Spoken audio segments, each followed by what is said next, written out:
Hello everyone, चलिए शुरू करते हैं नेक्स्ट चैप्टर। और ये चैप्टर बहुत ही महत्वपूर्ण है। बहुत लोगों को ये चैप्टर थोड़ा हार्ड भी लगता है। अगर नंबर की दृष्टि से देखें तो बहुत ज़्यादा वेटेज है इसका सीजी लेक्चरर में। सबसे ज़्यादा नंबर आने वाला है। और इस चैप्टर को अगर अच्छे से करना है तो आपने एक बार ना क्रमचय संचय को एक बार जरूर पढ़ लीजिएगा।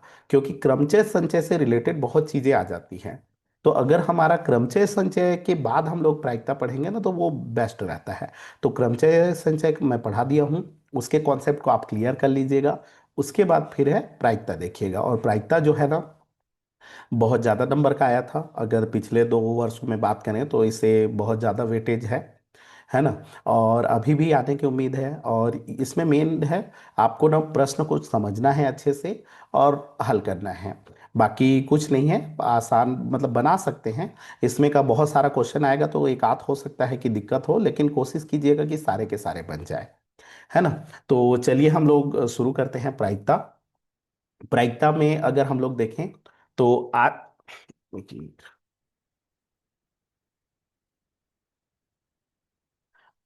प्रायिकता में अगर हम लोग देखें तो आज का जो टॉपिक है उसमें हम लोग 11। इसमें देखिए जो पूर्व सिलेबस दिया है ना उसी सिलेबस के अकॉर्डिंग हम लोग पढ़ रहे हैं। और इसके बाद जैसे ही नया सिलेबस आ जाएगा तो हम लोग नए सिलेबस के अकॉर्डिंग पढ़ना स्टार्ट कर देंगे।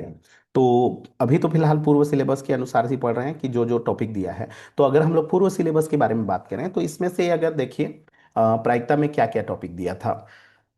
तो इसमें से अभी कुछ टॉपिक का इसमें दो खंड में बांट दिया था। पूर्व सिलेबस देखें तो पूर्व सिलेबस जो है वो दो खंड में बटा था, एक 11th का और एक 12th का।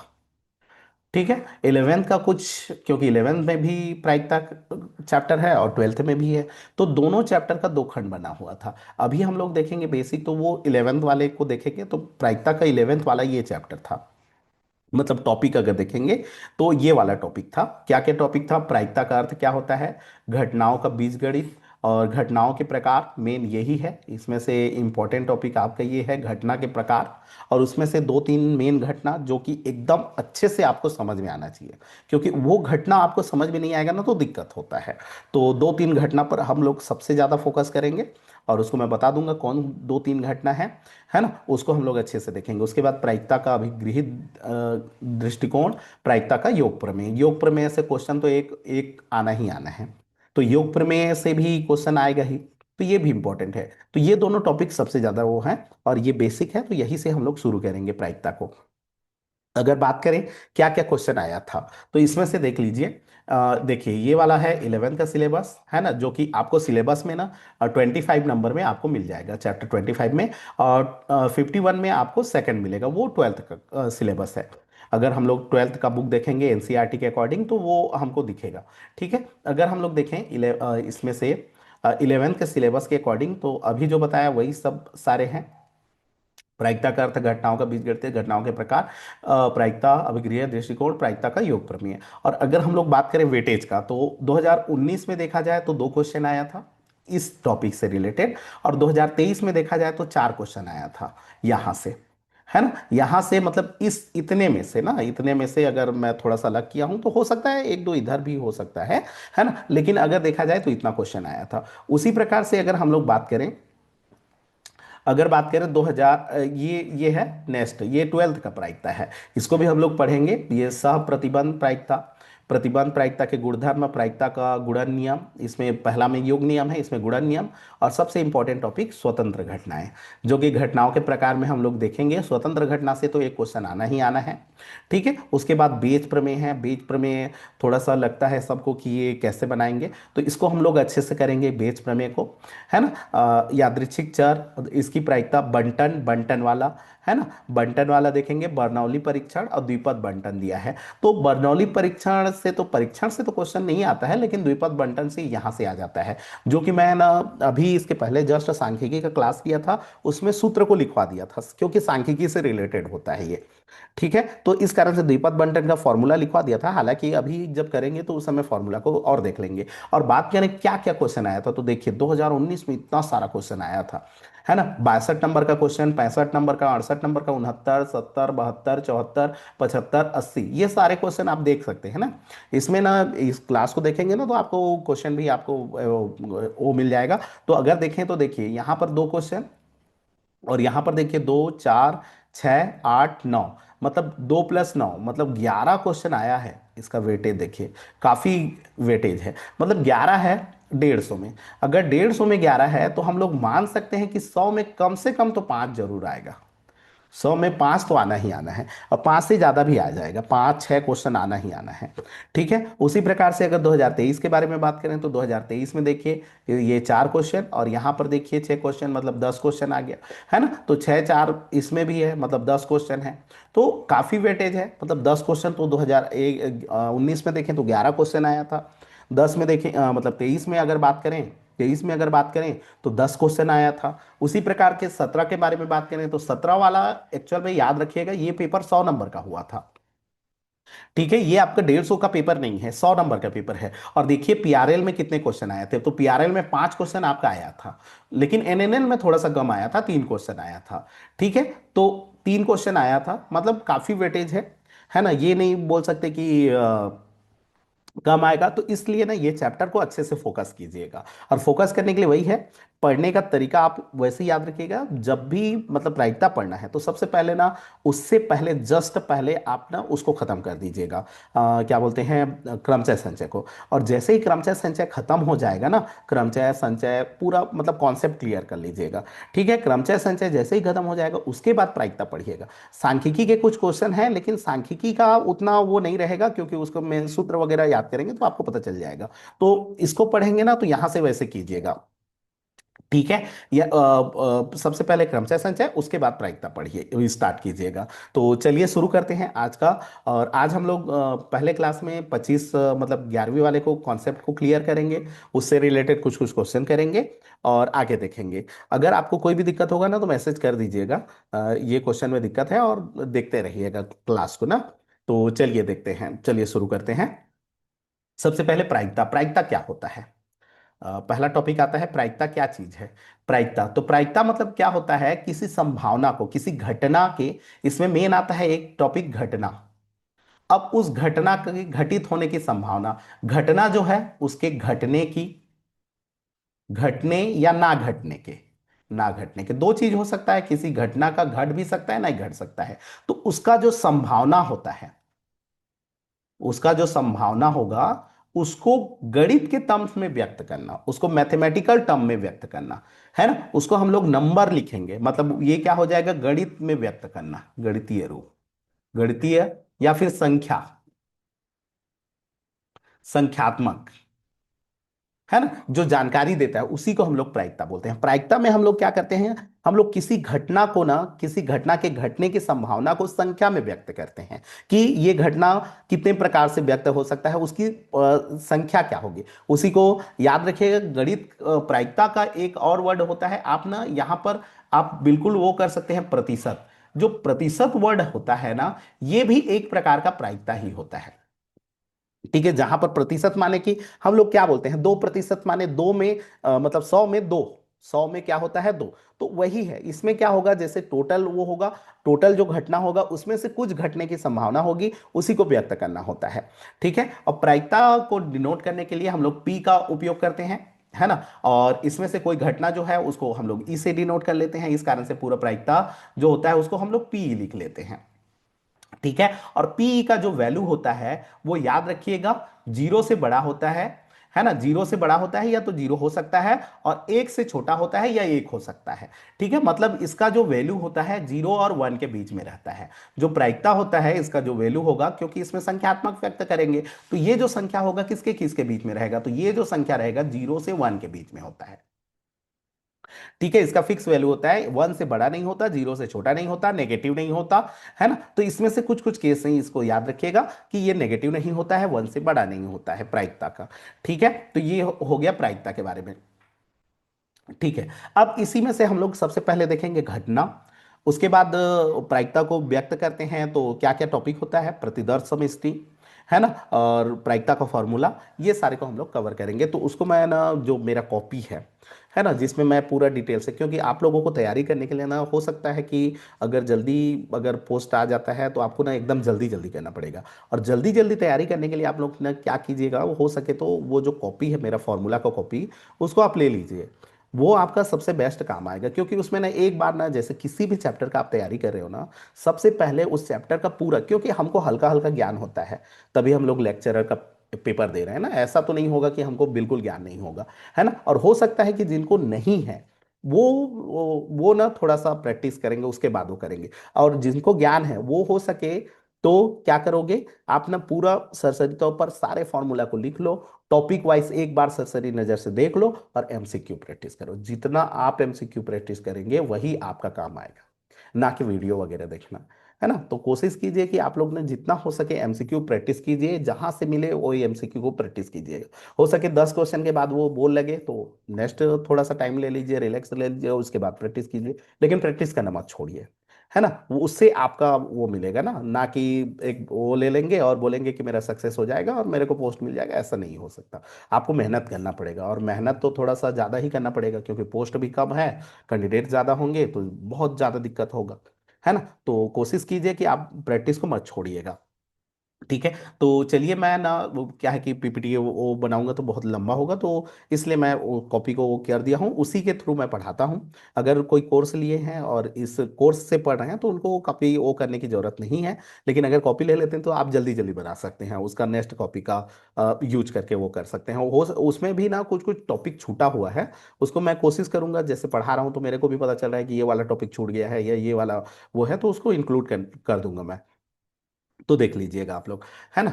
चलिए देखते हैं, तो शुरू करते हैं। सबसे पहले प्रायिकता देखिए, ये आपको इस तरह से मिलेगा, अगर अगर वो करेंगे तो इसमें देखिए, प्रायिकता प्रायिकता में अगर देखेंगे तो इसमें एक्सपेरिमेंट, प्रायिकता माने संभावना, हालांकि उतना एकदम ज्यादा वो कुछ चीजें तो हमको पता होता है, इस कारण से एकदम बहुत वो तो नहीं लिखा हूं। यहाँ पर सीधा एक्सपेरिमेंट से मैं लिखा हूं ना, प्रयोग। प्रयोग जो होता है वो दो प्रकार का होता है, एक होता है निर्धारात्मक प्रयोग और एक होता है यादृच्छिक प्रयोग। निर्धारात्मक प्रयोग में ना फिक्स रहता है, अगर हम लोग एक्सपेरिमेंट करते जाएं और रिजल्ट हमको सेम सेम आए तो उसको हम लोग बोलते हैं निर्धारात्मक प्रयोग बोलते हैं। और अगर हम लोग कोई प्रयोग करें और उसके बाद प्रयोग को दोहराने पर हर बार रिजल्ट आपका परिणाम जो है वो अलग अलग आ जाए, तो उस केस को हम लोग कहते हैं यादृच्छिक प्रयोग। तो यहां पर जितने भी प्रायिकता में हम लोग पढ़ेंगे वो रैंडम एक्सपेरिमेंट होगा। रैंडम मतलब क्या होगा, हर बार एक्सपेरिमेंट करोगे तो अलग अलग आएगा, जरूरी नहीं होगा कि वही आएगा, कुछ अलग आ सकता है, डिफरेंट डिफरेंस रिजल्ट आ जाए। तो वो होता है आपका यादृच्छिक प्रयोग या रैंडम एक्सपेरिमेंट। इसमें सिक्का पासा, किसी बॉक्स से गेंद को निकालना, ताश से पत्ता खींचना, ये सारे आ जाते हैं। और अगर हम लोग समान परिणाम वाले देखेंगे, तो जैसे हम लोग एक्सपेरिमेंट करते हैं विज्ञान में, जैसे हमारे पास कांच का पूर्णांक निकालना, तो कांच का पूर्णांक निकालेंगे तो ये भी सोच सकते हैं कि अलग अलग आएगा, लेकिन इसका तो रिजल्ट तो लास्ट फिक्स है, 1.5 ही आना है, तो वो वही आएगा। ठीक है ना, उसी में आएगा, क्योंकि उसको एकदम अप्रॉक्स लेंगे तो, और इसमें पूरा डिफरेंस रहेगा ना, ये अलग ये अलग, है ना। इसमें भी सोचेंगे नहीं 1546 आया, 1553 आया, 51 आया, तो नहीं, वो रिजल्ट के एकदम करीब आता है। ठीक है, और लगभग हम लोग उसको अप्रॉक्स देखें तो वही होता है, जबकि इसमें ऐसा नहीं, एक उत्तर एक दक्षिण भी हो सकता है। तो ऐसे है, वो वाला डिफरेंस है ना, तो इसमें ध्यान दीजिएगा, है ना। ये है यादृच्छिक। तो रैंडम एक्सपेरिमेंट करेंगे, प्रायिकता जो है ना, उसमें रैंडम एक्सपेरिमेंट करते हैं। इसके बाद आता है, इसमें एक टॉपिक आता है प्रतिदर्श समष्टि। प्रतिदर्श समष्टि या सैंपल स्पेस। सैंपल स्पेस मतलब क्या होता है, जैसे कोई घटना है, उसके घटने की संभावना को, टोटल संभावना को एक सेट बना देना, टोटल संभावना का एक सेट बना देना। लेकिन ध्यान रहे, इस बात को याद रखिएगा कि प्रायिकता जो सैंपल स्पेस होता है वो एक सेट, पूरी तरह सेट के फॉर्म में लिखते हैं, लेकिन वो सेट हर जगह नहीं होता है, इसमें कुछ डिफरेंस आपको आ जाएगा, है ना। और कहां पर आ जाएगा आपको बता दूंगा ना, कि मतलब ऐसा नहीं होता है कि ये पूरी तरह से सेट ही है, ऐसा नहीं है, बस सेट से डिनोट करते हैं। ठीक है, और 99% केस में ये सेट होता है, और कहीं कहीं उसमें आपको डबलेट कर, जैसे सेट में क्या होता है, किसी चीज को डबलेट नहीं लिखना पड़ता है, लेकिन इसमें आपको किसी चीज को हो सकता है कि आपको करना पड़ जाए। ठीक है, तो उसके लिए आपको वो तैयार होना है कि वो सेट, और इसमें थोड़ा सा कुछ डिफरेंस हो जाता है, पूरी तरह से सेट नहीं होता, लेकिन अभी हम लोग बोलेंगे कि एक सेट है। तो किसी एक्सपेरिमेंट में संभव परिणामों का समुच्चय, जितने भी संभव परिणाम है, टोटल परिणाम, जितने टोटल संभव परिणाम है, कुल संभव परिणाम लिख सकते हैं, कुल संभव परिणामों का समुच्चय को हम लोग क्या बोलते हैं, प्रतिदर्श समष्टि बोलते हैं। और प्रतिदर्श समष्टि को एस से डिनोट किया जाता है ना, और एस से डिनोट करके सेट के फॉर्म में लिख लीजिएगा। जैसे अगर हम लोग बात करें एक सिक्का, तो सिक्का के बारे में बात करें तो सिक्का में क्या क्या रहता है, हेड और टेल रहता है। तो एस अगर लिखेंगे तो हेड और टेल हो गया। अगर उसमें एन लगा दोगे तो उसको काउंट करना है, एन माने हमको बस काउंट करना है, ये वन और ये वन, तो वन वन कितना हो गया, टू हो गया। दो सिक्का रहेगा, तो दो सिक्का रहेगा तो क्या क्या बन सकता है उसका हम लोगों को वो बनाना है ना। तो सेट बनाना है, तो एक एच एच बन सकता है, एस टी संभावना हो सकता है, टी एच हो सकता है, टी टी हो सकता है। तो टोटल कितने हो गए, तो अगर हम लोग एस के फॉर्म में लिखेंगे, दो सिक्का है जैसे है ना, तो इसी सबको ध्यान देना है। वन, अगर एक सिक्का है, तो एक सिक्का है तो हमारे पास एस कितना होगा, हेड या होगा या टेल होगा। ठीक है, ऐसे लिख सकते हैं कर्ली ब्रैकेट में। और अगर है ना एन एस लिखेंगे, तो यहां पर एन एस क्या हो जाएगा, तो एन एस बराबर हो जाएगा टू। कर्ली ब्रैकेट लिखिए या कोष्टक भी लिख दीजिए तो भी चलेगा। ठीक है, यहां पर ध्यान दीजिए, हो सके कर्ली ब्रैकेट लिखिएगा क्योंकि काउंट करेंगे यहां पर। तो एन एस कितना हो गया, टू हो गया। उसी प्रकार से अगर दो सिक्का है, तो दो सिक्का है तो उस केस में हमारे पास क्या क्या संभावनाएं हो सकती हैं। तो यहां पर एस जो संभावना हो सकता है वो एच एच हो सकता है, एच टी हो सकता है, टी एच हो सकता है, और टी टी हो सकता है। तो टोटल संभावना कितना हो गया, चार। तो यहां पर हो जाएगा एन एस बराबर कितना हो जाएगा, चार। या फिर इसका एक और तरीका होता है कि डायरेक्ट मेरे को एन एस निकालना है, तो दो सिक्का है तो दो बार दो का क्या कर देंगे, गुणा। एक बार दो आया तो इसके लिए दो इसी का इसी के साथ फिर से क्या कर देंगे, गुणा। उसी प्रकार से अगर हमारे पास तीन सिक्का आया, तो तीन सिक्का आया तो एस लिखना है तो लिख सकते हैं, आप डिस्ट्रीब्यूशन कर लीजिएगा, है ना। स्टार्ट कहां से कीजिएगा, सेम सेम से। जैसे हम लोग लिख लेंगे तीन एच। अब ये सेट भी लिखने का तरीका मैं बता दे रहा हूं, है ना। तीन एच लिखो, उसके बाद इसको तो आगे पीछे नहीं कर सकते तो इसको रहन दो। उसके बाद क्या करो, एक टी इसमें इंटर करो, एक टी इंटर करो, और इस टी को ना आगे पीछे करो। तो यहां पर देखिए, फर्स्ट यहां पर पोजीशन है, अगला पोजीशन यहां कीजिए, और फिर अगला पोजीशन यहां कीजिए। मतलब उसको एक जो अलग रहेगा उसको वो खिसकाते जाना है, वो फिर अलग अलग आते जाएगा, एच टी एच हो जाएगा। फिर एक बार खिसका दूंगा तो टी एच एच हो जाएगा। तो ये तीन संभावना हो गया। उसके बाद फिर यहां पर आ जाइए, एक टी इंटर किए थे, अब दो टी इंटर कर दीजिए। तो अगर दो टी इंटर कर देंगे तो इसमें सिंगल टर्म कौन है, एच। अब एच को खिसकाइए, एच को इधर खिसकाइए, पहले यहां कर दीजिए फिर यहां कर दीजिए। तो यहां पर क्या हो जाएगा, H sorry T H T हो जाएगा, और एक क्या हो जाएगा, टी टी एच हो जाएगा। तो टोटल संभावनाएं कितना हो जाएंगे, तो एन एस बराबर हमारे पास क्या हो जाएगा, आठ हो जाएगा। या फिर हम लोग डायरेक्ट एन एस निकालना चाहें तो टू इंटू क्या कर सकते हैं, टू। तो ये हो जाएगा हमारे पास एट संभावना टोटल होगा। ठीक है, ये प्रतिदर्श समष्टि होगा ये आपका। ठीक है, उसी प्रकार से चलिए देखते हैं नेक्स्ट। अगर तीन सिक्का है, तो अगर हमारे पास एन सिक्का है, वही प्रकार का, जैसे अगर हमारे पास एन क्वाइन है, तो एन क्वाइन के लिए दो का घात क्या लगेगा, एन लगेगा। जैसे दो सिक्का था तो दो गुणित दो, तीन सिक्का था तो दो गुणित दो, माने दो का घात तीन भी लिख सकते हैं। तो वही है, अगर एन सिक्का है तो दो का घात क्या होता है, एन। उसी प्रकार से सेकंड हम लोग देखते हैं एक पासा के लिए। तो पासा के लिए क्या होता है, सैंपल स्पेस। तो पासा में नंबर होते हैं, ठीक है। और यहाँ पर पासा मतलब ये होता है शकुनी वाला पासा नहीं है ना, उसमें चार ही लंबा रहता है वो वाला पासा नहीं। यहाँ पर पासा का मतलब होता है लूडो, जो लूडो खेलते हैं ना वो वाला। ठीक है, उसमें। ठीक है, तो उसमें अगर हम लोग बात करें तो ये इस प्रकार से रहता है, घनाकार।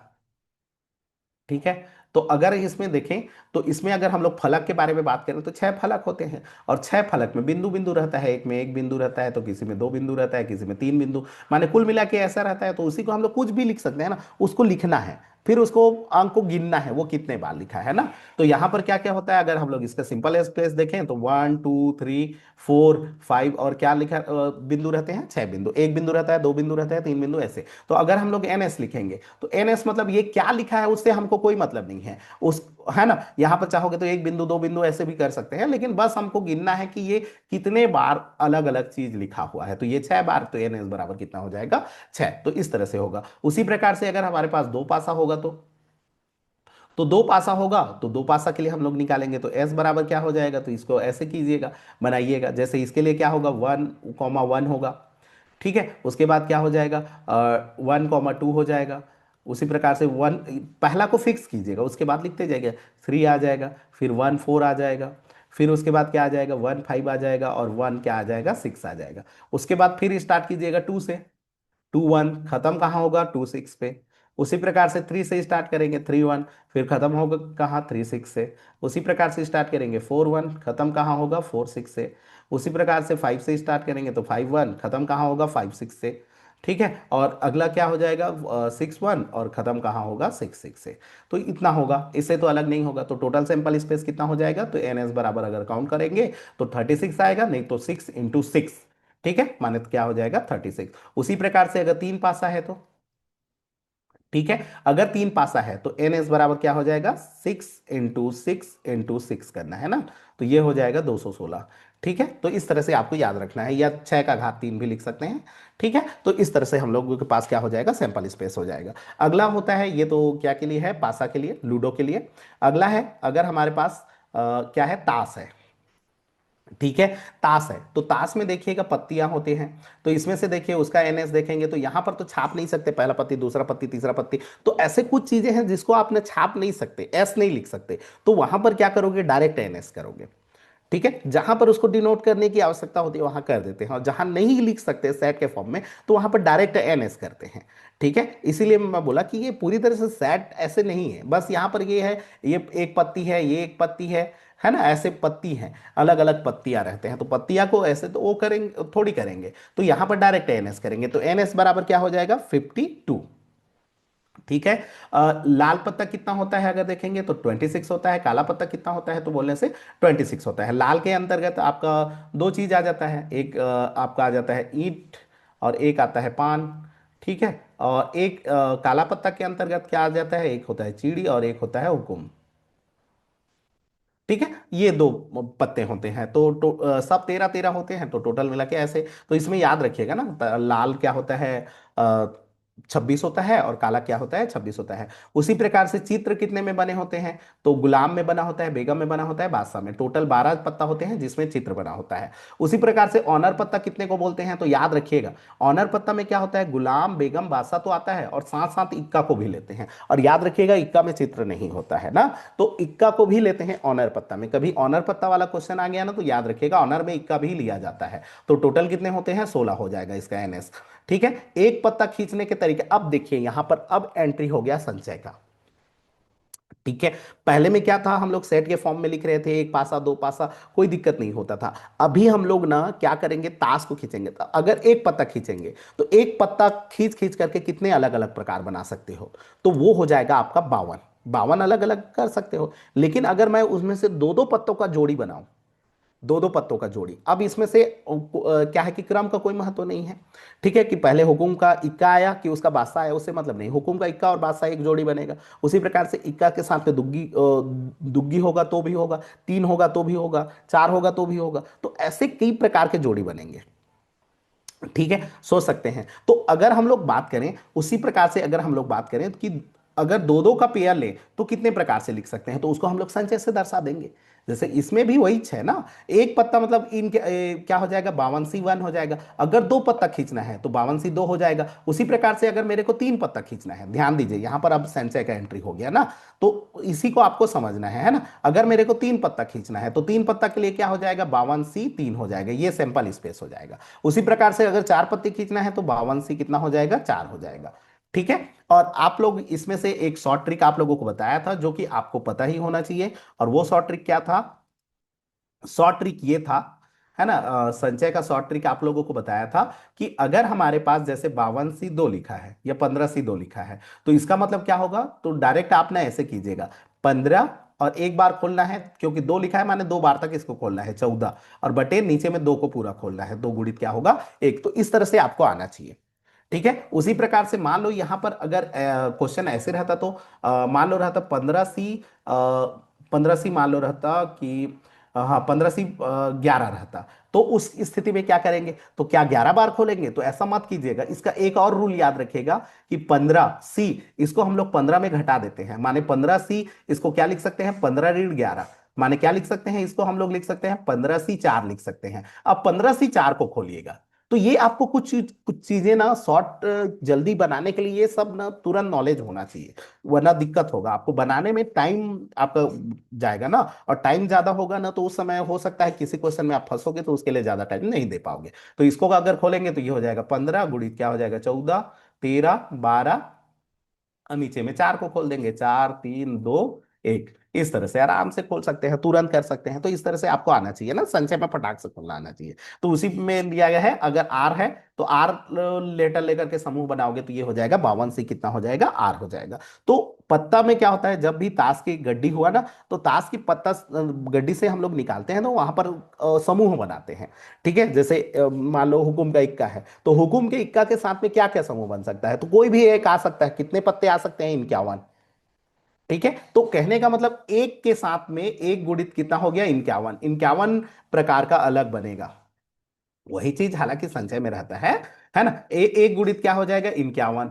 फिर अगला एक पत्ता के लिए 51, फिर अगला एक पत्ता के लिए 51। अब ये कितने बार ले रहे हो आप, ये तो पत्ता ही 52 पत्ता है, तो ये हो जाएगा ये कितना बार, 52 बार। अब 52 बार है तो क्या हम लोग 51, 51, 51 को 52 बार जोड़ना है, तो इसको हम लोग लिख सकते हैं 51 गुणित क्या लिख सकते हैं, 52। लेकिन ध्यान रहे, इसमें आधा और इसमें बटा दो है ना। हाँ यही यही आ जाएगा, मतलब क्या हो जाएगा, 51/52 हो जाएगा, नहीं 52 गुणित 51, और बटा क्या हो जाता है 2, क्योंकि आधा हो जाएंगे। क्योंकि उसमें 52 लोगे ना तो आधा सेम हो जाएंगे, सेम वही चीज आ जाएगा। क्योंकि आधा पत्ता ना आपका सेम हो जाएगा, सेम इसलिए बोल रहा हूं क्योंकि आप ना जैसे हुकुम का इक्का लिए, फिर अलग एक के साथ में ना मान लो हुकुम का दुग्गी लिए, तो एक आया। लेकिन किसी केस में आप हुकुम के दुग्गी को पहला मार रहे हो और बाकी को उसके साथ में इंटर कर रहे हो, तो हुकुम का इक्का फिर आ जाएगा, तो वो दो दो पेयर बन जाएंगे, इस कारण से उसका आधा हो जाता है। ठीक है, अगर हम लोग संचय को समझेंगे, कुल मिला के मैं ये समझा रहा हूं कि संचय क्यों इंटर होता है। ठीक है, क्योंकि इसमें कॉम्बिनेशन बनाया जाता है। अगर तीन तीन है तो तीन तीन का पेयर बनाएंगे, चार चार है तो चार चार पेयर बनाएंगे, पांच पांच है तो पांच पांच पेयर बनाएंगे। तो इस तरह से याद रखिएगा, ताश का पत्ता अगर एक से ज्यादा खींचना है, या फिर कोशिश करो एक भी खींचना है, तो सी लिखो। ठीक है, जब भी गेंद को निकालोगे या फिर ताश का पत्ता निकालोगे, उसके लिए हमेशा क्या का उपयोग करेंगे, सी, संचय का उपयोग करेंगे। ठीक है, चलिए अगला देखते हैं। अगर हमारे पास एक सिक्का और एक पासा है तो देखिए यहां पर जरूरी नहीं होता है कि एक ही चीज हो, अलग अलग भी हो सकता है। जैसे यहां पर सिक्का और एक पासा, तो सिक्का में क्या होता है, हेड, और इसमें क्या होता है, वन, तो हेड में वन, हेड में टू, हेड में थ्री, ऐसे हो सकता है। ठीक है, उसी प्रकार से T1 T2 माने टेल के साथ वन, टेल के साथ टू, टेल के साथ थ्री, मतलब दोनों को एक साथ टॉस कर रहे हो तो। ठीक है, और दोनों में अल्टा पल्टी मत कर देना ना, वन हेड ऐसे नहीं करते हैं, क्योंकि दोनों को एक साथ टॉस कर रहे हो तो किसको पहले लिख रहे हो उससे कोई मतलब नहीं होता। ठीक है, तो अगर हम लोग देखेंगे तो कितना बना, अगर देखिए इसको काउंट कीजिए तो ये हमारे पास क्या हुआ, 12। तो इस तरह से एकदम वो लिखने की जरूरत है, सेट के ही फॉर्म में लिखने की जरूरत नहीं होता, क्योंकि ये प्योरली सेट नहीं होता है ना। चलिए देखते हैं, नेक्स्ट देखते हैं, आगे देखते हैं।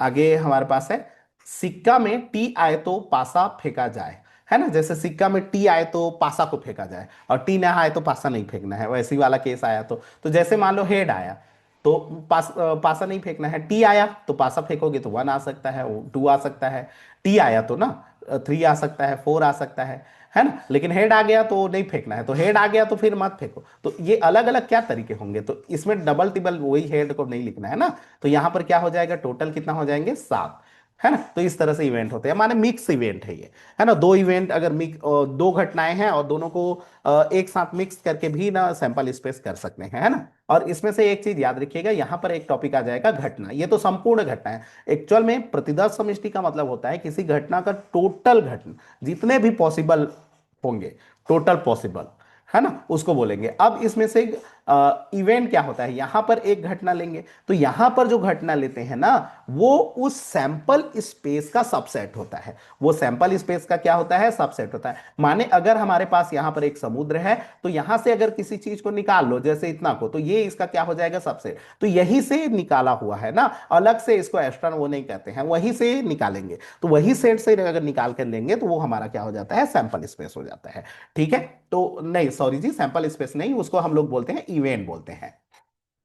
वो हमारे पास क्या होता है, इवेंट। और टोटल इवेंट जो होता है वो आपका सैंपल स्पेस होता है। ठीक है, अब इसके बाद देखिए घटनाओं के प्रकार, सीधा सा देखते हैं घटनाओं के प्रकार में क्या क्या घटनाएं होती हैं, है ना। तो टाइप्स ऑफ इवेंट यही टॉपिक था।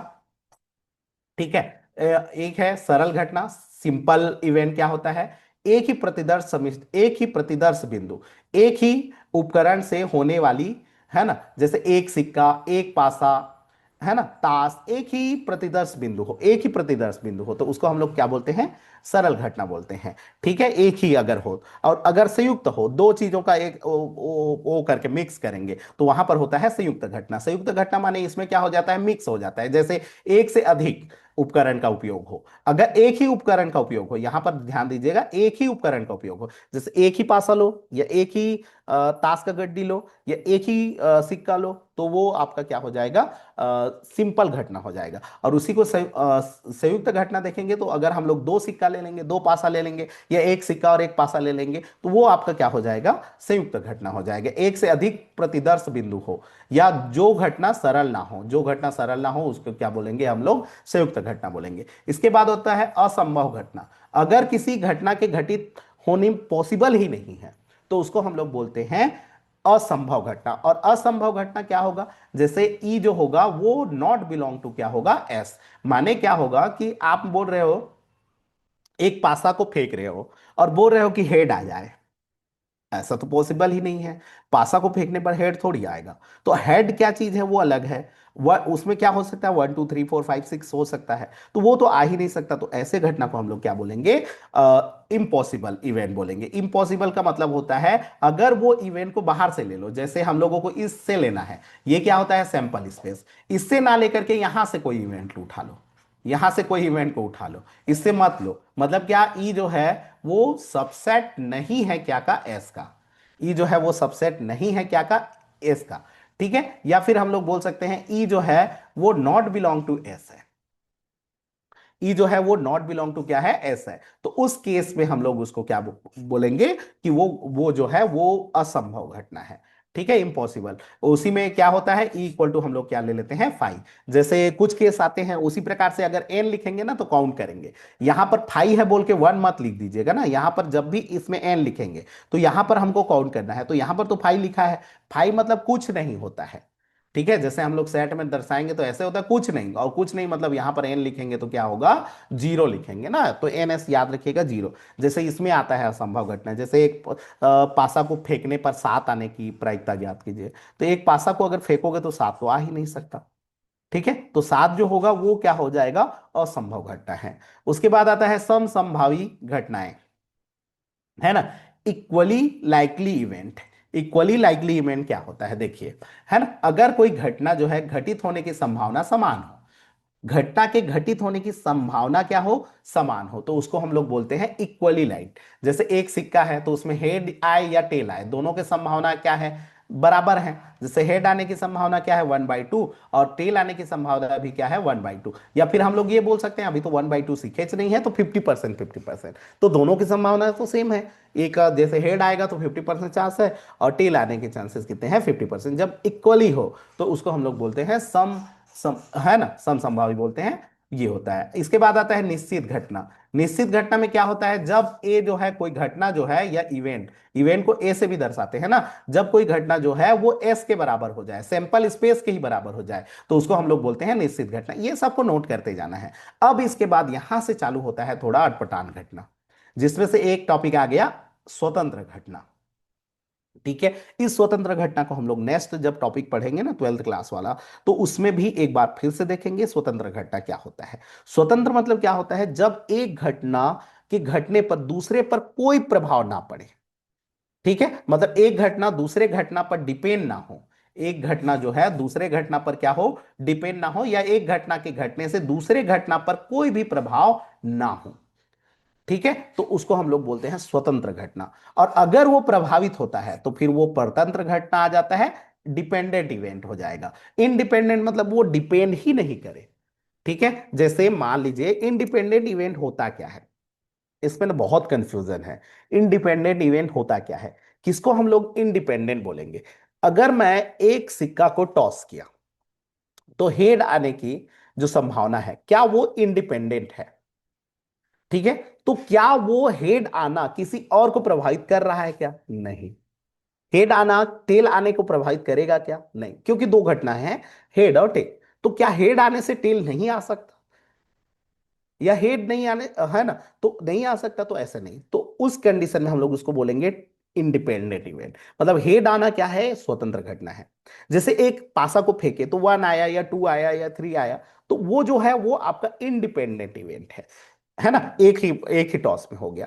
अब मान लो समझो डिपेंड क्या हो जाएगा, जैसे मान लो एक ताश गड्डी है, एक पत्ता खींचे, ठीक है, उसके हुक्म के इक्का आने की प्रायिकता, उसको निकाले, उसके बाद क्या हुए, फिर उसके बाद किए, फिर उसके बाद जैसे इसमें दो वो करते हैं ना, उसमें डिपेंड, दूसरा जो घटना है ना वो उस पर डिपेंड नहीं करना चाहिए। जैसे दूसरा बार फिर खींचे, अब मान लो पहला को नहीं रखे, अब पहला पत्ता के इक्का आने की प्रायिकता, है ना, और पहला पत्ता के इक्का एवं दूसरा पत्ता के भी इक्का आने की प्रायिकता यदि उस पत्ते को ना रखा जाए, ऐसे है क्वेश्चन।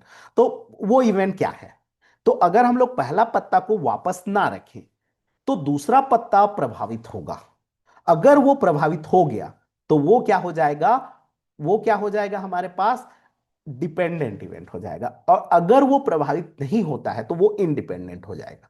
जैसे मान लो एक सिक्का को टॉस किए, पहला टॉस में हेड आने की और दूसरे टॉस में भी हेड आने की, मतलब पहला बार टॉस किए हेड आया, दूसरे बार टॉस करने पर हेड आने की प्रायिकता, क्या ये दोनों घटना, मतलब दो घटना मैं यहां पर लिया, पहला टॉस, क्योंकि इसमें दो घटनाओं को एक साथ वो करते हैं ना, ठीक है, पहला टॉस हेड, दूसरा टॉस हेड, या सोच सकते हो दूसरा टॉस टेल, कुछ भी करो ना, तो क्या इस हेड को आप छुपा दिए पहला टॉस किए तो नहीं, क्योंकि सिक्का तो वही है, उसमें हेड और टेल दोनों है। अब उसमें से किसी चीज को निकाला नहीं गया है, इसका मतलब क्या हुआ कि दूसरे बार टॉस करेंगे तो भी वो इंडिपेंडेंट है, वो कुछ भी हो उससे कोई डिपेंड नहीं है। इसका मतलब क्या होता है कि जब हम लोग सिक्का को, जैसे हम लोग यहां पर ध्यान दीजिएगा, यहां से कंपेयर कीजिए, जैसे लिखा रहता है PHH, तो इसको हम लोग क्या कर लेते हैं, PH × PH कर लेते हैं। हालांकि स्वतंत्र घटना में क्या होता है, दो घटनाओं को गुणा कर दिया जाता है, और PH माने क्या हो, 1/2 और 1/2 ऐसे मल्टीप्लाई करते हैं।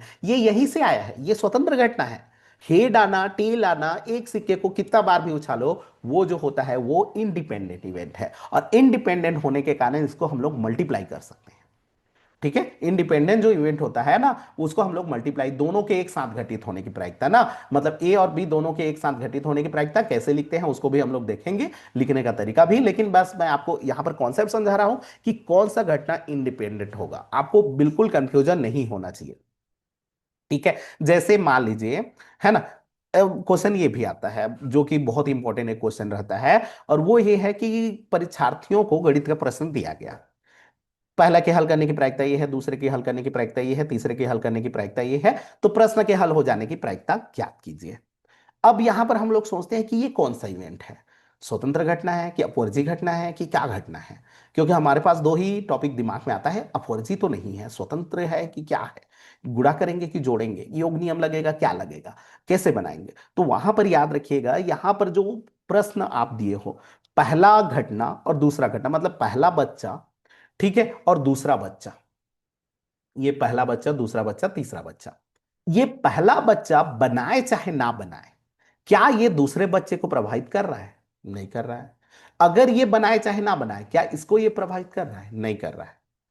ठीक है, हाँ ना, यहां पर ये मत बोलना कि नकल मारता है तो प्रभावित कर, ऐसा नहीं ना, है ना, यहां पर वो सब पॉसिबिलिटी नहीं है। मतलब क्या होता है कि एक बच्चा दूसरे के घटना को कोई प्रभावित नहीं कर रहा है, मतलब अगर ये बना लिया तो भी ये बना भी सकता है, नहीं भी बना सकता है, ये अगर नहीं बनाया तो भी ये बना सकता है, नहीं बना सकता है। उसी प्रकार से ये दोनों क्या इसको प्रभावित करते हैं, नहीं। तो कोई एक दूसरे को प्रभावित नहीं करता, यहां पर ये वर्ड याद रखना, प्रभावित नहीं करता, मतलब वो स्वतंत्र घटना है। ठीक है, तो जहां पर हम लोग ये प्रश्न वाले क्वेश्चन बनाते हैं ना, वहां स्वतंत्र घटना होता है। ठीक है, उसी प्रकार से ध्यान दीजिएगा ना, तो स्वतंत्र घटना जो होता है ना, इसमें 3 4 घटनाएं होती हैं, और उसी को हम लोगों को सोचना रहता है ये स्वतंत्र है कि नहीं हो। तो बस थोड़ा सा लॉजिक लगाना है कि क्या पहला वाला घटना बगल वाले घटना को परेशान तो नहीं कर रहा है, क्या उसके होने से अगर वो खाली होता तो क्या वो अलग आता। ठीक है, जैसे मैं बोला कि जैसे एक ये क्या है, एक बॉक्स है, अब इस बॉक्स से मेरे को दो गेंद निकालना है, इसमें मान लेते हैं 5 रेड बॉल है और 4 ब्लैक बॉल है। ठीक है, अब इसमें से मैंने एक बॉल निकाला, ठीक है, अब इसको वापस नहीं रखा और एक बॉल फिर से निकाला, मतलब दूसरा बॉल है ना, ये एक नहीं, ये दूसरा बॉल है, ये पहला बॉल। अब लेकिन इसको वापस नहीं रखा और बोला कि लाल होने की घटना, इसके लाल होने की घटना मेरे को निकालना है। तो दूसरा क्या प्रभावित हो रहा है? तो हो रहा है, क्यों हो रहा है? क्योंकि अभी इसके पास 9 बॉल थे, लेकिन जैसे ही हम लोग निकाले तो यहां पर जो बॉल हो गया वो 8 हो गया। 9 से एक बॉल कम हो गया, भले ही वो लाल है कि ब्लैक है उससे हमको कोई दिक्कत नहीं है, लेकिन प्रभावित हुआ कि नहीं हुआ? हो गया ना। लेकिन अगर सोचो इसको नहीं निकाले होते, इसको पहले किए होते, ये घटना को, तो क्या ये प्रभावित होता? तो अभी हमारे पास 9 ही है, उसी में से निकाल रहे हैं तो प्रभावित अभी क्या होता, 9 में से निकाले होते, है ना। 9 में से निकाले होते, और अभी हम लोग कितने में से निकाल रहे हैं? 8 में से, तो प्रभावित हुआ ना। तो जहां पर वो प्रभावित हो जाए ना, तो वहां पर वो फिर क्या हो जाता है? डिपेंडेंट इवेंट हो जाता है। ठीक है, और डिपेंडेंट को फिर वहां पर प्रतिबंध लग जाता है, और प्रतिबंधी प्रायिकता के अंतर्गत बनाते हैं। माने यहां पर याद रखिएगा, स्वतंत्र घटना जैसे ही परतंत्र में बदलता है फिर वो डिपेंड हो जाता है, और डिपेंड को हम लोग बनाने के लिए गुणन नियम का उपयोग कर लेते हैं, और वहां पर हम लोग यूज करते हैं, है ना, वहां पर यूज करते हैं हम लोग क्या बोलते हैं, प्रतिबंध। प्रतिबंध वगैरह तो उसमें रिस्ट्रिक्शन रहेगा, रखना है नहीं रखना है वो सब वो रहेगा, तो उसके अकॉर्डिंग हम लोग बनाते हैं। ठीक है, तो ध्यान दीजिएगा। अब मेरे ख्याल से क्लियर है कि स्वतंत्र क्या होता है। स्वतंत्र मतलब बिल्कुल प्रभावित नहीं होना चाहिए। आप कोई भी घटना को उठा करके देख लेना, स्वतंत्र कब होगा, स्वतंत्र कब नहीं होगा। ठीक है, उसको उठा करके देख लीजिएगा और उसमें सोचिएगा ये स्वतंत्र है कि नहीं। जैसे हम लोग यहां पर बात किए, जैसे प्रायिकता निकाला मैं 1 और 2 आने के, ठीक है, 1 आने के और 2 आने के प्रायिकता निकाला, है ना। तो 1 आने की प्रायिकता 1/6 है, और 2 आने की प्रायिकता 1/6 है, इस कारण से इसको मल्टीप्लाई कर सकते हैं। Reason independent event. क्यों इंडिपेंडेंट? क्योंकि अगर हम लोग एक लूडो को टॉस किए तो 1 आने की प्रायिकता 1/6 है। अगर हम लोग फिर से टॉस किए, दूसरे बार टॉस किए और बोले कि 2 आने की प्रायिकता निकालो, तो वो 2 को प्रभावित नहीं किया, मतलब सेकंड घटना को वो प्रभावित नहीं करता है, चाहे वो सेकंड घटना वही घटना क्यों ना हो। जैसे मेरे को निकालना है, दो टॉस किए, पहला में 1 और सेकंड में 1 आने की प्रायिकता, तो ये भी वही चीज है। माने ये दोनों अलग अलग इवेंट हैं, चाहे वो सेम इवेंट क्यों ना हो। तो दोनों अलग अलग इवेंट जब एक दूसरे को, है ना, एक दूसरे के ऊपर में टांग नहीं अड़ाते, तो समझो वो इंडिपेंडेंट है। और इंडिपेंडेंट जब भी रहेगा तो वहां पर क्या कर लेना, मल्टीप्लाई कर लेना। ठीक है, क्यों करते हैं उसको हम लोग देखेंगे। तो यहां पर देख लीजिए स्वतंत्र घटना, हालांकि वो स्वतंत्र घटना फिर से आ जाएगा, ध्यान दीजिएगा। चलिए, तो यहां पर ये हो जाएगा, प्रभावित हो तो परतंत्र हो जाता है। स्वतंत्र घटनाएं दो अलग अलग होते हैं, दो अभिप्रयोग से ली जाती है, दो अलग अलग एक्सपेरिमेंट होता है। एक बार एक्सपेरिमेंट किए, उसी एक्सपेरिमेंट से नहीं ले लेते, फिर अलग एक्सपेरिमेंट करते हैं, और उससे भले उसी चीज को करो चाहे अलग कुछ भी वो करके करो, लेकिन वो एक्सपेरिमेंट अलग करना है। ठीक है, अगर वो एक दूसरे को प्रभावित नहीं करता तो वो क्या हो जाएगा, स्वतंत्र घटना हो जाएगा। स्वतंत्र घटना को और एंड से जोड़ा जाता है, मतलब उसका कंजक्शन क्या होता है, एंड या और होता है। ठीक है, और इसका मतलब गुणा होता है। ध्यान दीजिएगा, इसका मतलब क्या होता है, गुणा होता है। और यहां पर देख लीजिए, ए और बी घटना के घटित होने की प्रायिकता लिखेंगे, है ना, या घटना निकालेंगे, तो ये होता है पी इंटरसेक्शन बी लिखा जाता है। इसका मतलब होता है दोनों और, तथा, दोनों और, तथा, ये वर्ड है। ठीक है, अगर वर्ड के फॉर्म में लिखोगे तो ए और बी दोनों के घटित होने की प्रायिकता, या ए तथा बी के दोनों के घटित होने की प्रायिकता, ए बी दोनों के घटित होने की प्रायिकता, तो ये चीज है। तो इसको हम लोग जब करते हैं तो इसमें दोनों को बीच में क्या कर लेते हैं, अलग अलग प्रायिकता का मल्टीप्लाई कर लेते हैं। तो इस तरह से किया जाता है। ठीक है, चलिए देखते हैं। तो स्वतंत्र घटना में क्या कर देते हैं, दोनों के बीच में प्रोडक्ट करते हैं, और इसको, इसका कंजक्शन कौन होता है, और तथा दोनों, एंड इंग्लिश में। ठीक है, चलिए देखते हैं नेक्स्ट। अगला देखिए, इसका कोई वेन डायग्राम नहीं बनता। याद रखिएगा, कोशिश कीजिएगा कि अगर मेरे को इसका वेन डायग्राम बनाना है तो वेन डायग्राम नहीं बनेगा, है ना, क्योंकि दोनों अलग अलग एक्सपेरिमेंट होते हैं ना, तो दो अलग अलग वेन डायग्राम बनेंगे। दोनों अलग अलग प्रकार के एक्सपेरिमेंट से लिया गया होता है, इसलिए होता है ना। उदाहरण के लिए यहाँ पर दिया गया है, दो सिक्का को चित या पट आने का, अलग अलग व्यक्तियों के प्रश्न हल करने का, पुनः प्रतापित ना करके बॉल निकालना, पुनः प्रतिस्थापित करके, मतलब फिर से अगर उसको रख देते हो, जैसे मतलब ताश में से दो पत्ता निकालोगे और फिर से वापस रख दोगे तो भी वो आपका इंडिपेंडेंट हो जाएगा, लेकिन नहीं रखोगे तो डिपेंडेंट हो जाएगा। ठीक है, तो अगर हम लोग उसको नहीं रखते हैं तो क्या हो जाएगा, इन डिपेंडेंट, और रख देते हैं तो वो क्या हो जाएगा, इंडिपेंडेंट। ठीक है, तो यहां पर ध्यान दीजिएगा, है ना, यही चीज इसको दिया गया है, ना किया जाए तो परतंत्र घटना होता है, सैंपल स्पेस चेंज हो जाता है। ठीक है, उसमें वही चीज बताया था आपको, सैंपल स्पेस चेंज हो जाता है, तो इसको याद रख लीजिएगा। ठीक है, इसमें से इसके बाद आता है पूरक घटनाएं। पूरक घटनाएं क्या होता है, इसका वेन डायग्राम बना सकते हो। चलिए वेन डायग्राम बना दे रहा हूं। मतलब हमारे पास एक सैंपल स्पेस है, ठीक है, ये एक सैंपल स्पेस है। अब इसमें का मान लो जैसे यहां से यहां तक एक घटना है, यहां अलग, ये घटना मान लेते हैं E1 है। ठीक है, ई है, तो ये वाला जो घटना होता है उसको ई डेज बोलते हैं, और यही इसका पूरक घटना होता है। ठीक है, पूरक मतलब जो बच गया उसको हम लोग बोलते हैं पूरक। ठीक है, तो ये पूरक घटना होता है ना। तो इसमें क्या होता है, ई और ई, जैसे इसमें जो ई और ई डैश होता है उसके इक्वल टू क्या होता है, एस होता है ना। जैसे कोई भी इसमें एस है, ये सैंपल स्पेस है टोटल, तो इसमें से कुछ भी कर दो, है ना। मान लो ये घटना, मतलब दो घटना मिल करके सैंपल स्पेस बना दे, तो वो एक दूसरे के पूरक हो जाते हैं। ठीक है, जैसे यहाँ पर अगर मैं हेड ले लूं और यहाँ पर टेल ले लूं, जैसे हेड टेल में, एक सिक्का में दो ही तो चीज होता है, हेड और टेल, तो हेड और टेल जो होते हैं एक दूसरे के पूरक हैं। टेल का पूरक हेड है, हेड का पूरक क्या होता है, टेल है। तो ये पूरक घटनाएं हैं। पूरक घटनाएं मतलब एक के घटित होने से बाकी जो बच गया वो उसका क्या कहलाएगा, वो पूरक हो जाएगा।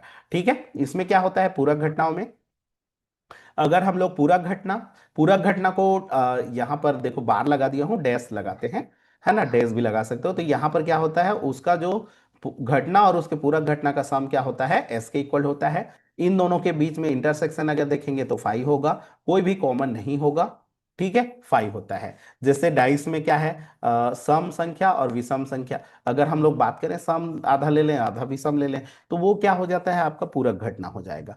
ठीक है, आधा आधा अगर वो ले लेंगे तो वो सारे क्या हो जाएंगे, पूरक घटनाएं हो जाते हैं। पूरक मतलब सीधा सा आप ना डायग्राम से समझिएगा। पूरक मतलब क्या होता है, एक सैंपल स्पेस है, बहुत सारा घटना है, उसमें पूरा सैंपल स्पेस में भरा है, और उसमें से एक चीज के किसी भी घटना को आप सोच रहे हो, तो बाकी जो सब चीज है वो उसका क्या कहलाएगा, पूरक कहलाता है। ठीक है, चलिए देखते हैं अगला इंपॉर्टेंट टॉपिक है ये वाला, परस्पर अपवर्जी घटना। ठीक है, अगला टॉपिक है परस्पर अपवर्जी घटना, म्यूचुअली एक्सक्लूसिव इवेंट।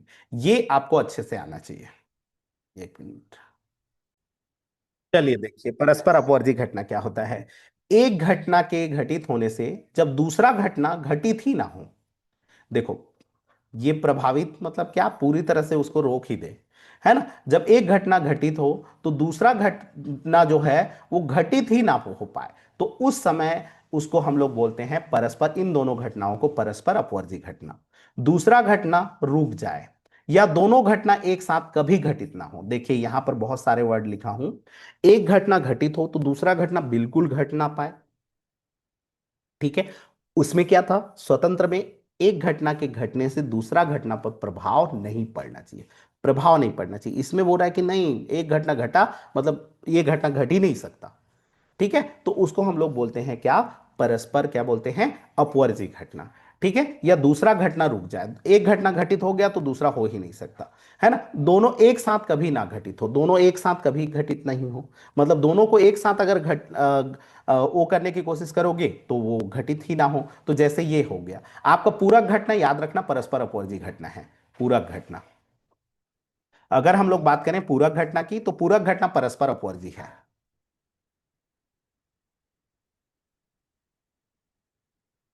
ठीक है, अब इसमें से देखिए ध्यान दीजिए कि यहां पर दो घटनाएं है ना, मतलब एक घटना अगर घट जाए तो दूसरा घटना घट ही नहीं सकता ओहो, तो उस समय उसको हम लोग बोलते हैं क्या, परस्पर अपवर्जी घटना। ठीक है, मतलब एक घटना के घटने पर या फिर दोनों एक साथ, यहां पर ये वर्ड याद रखिएगा, दोनों एक साथ कभी नहीं होना चाहिए। क्या कोई घटना और उसका पूरा घटना एक साथ हो सकते हैं, नहीं हो सकता, दोनों एक साथ नहीं हो सकते।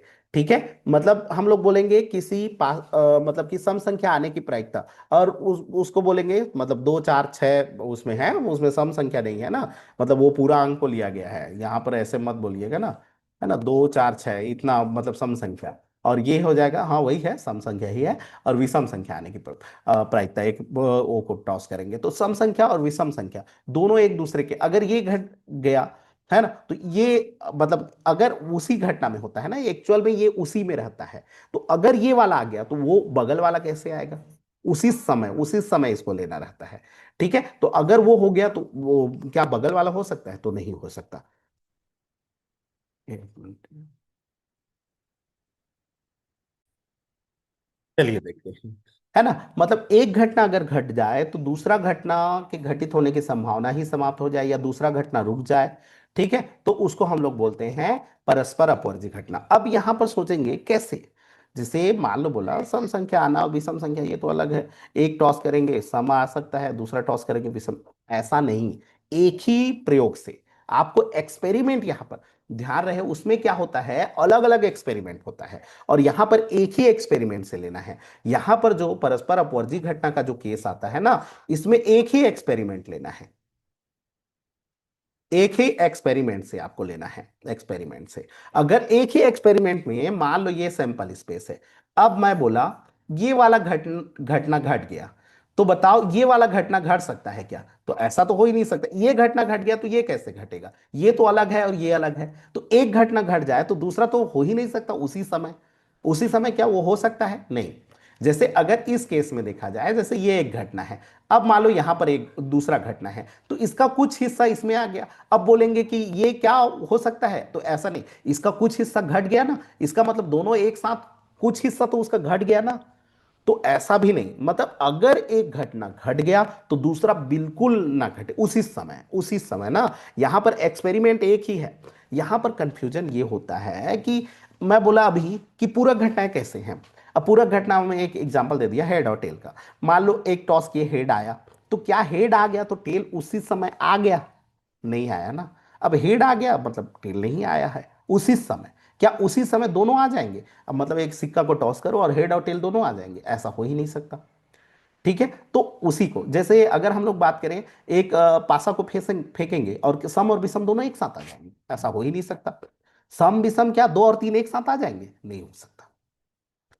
ठीक है, तो अपवर्जी मतलब क्या होता है? अगर एक एक्सपेरिमेंट किए, उस एक्सपेरिमेंट में एक घटना निकाले, और उस घटना में हम लोग सोचे कि ये जो उसको छोड़ करके अलग घटना को सोच रहे हैं, ये घटना उसमें हुआ क्या? नहीं।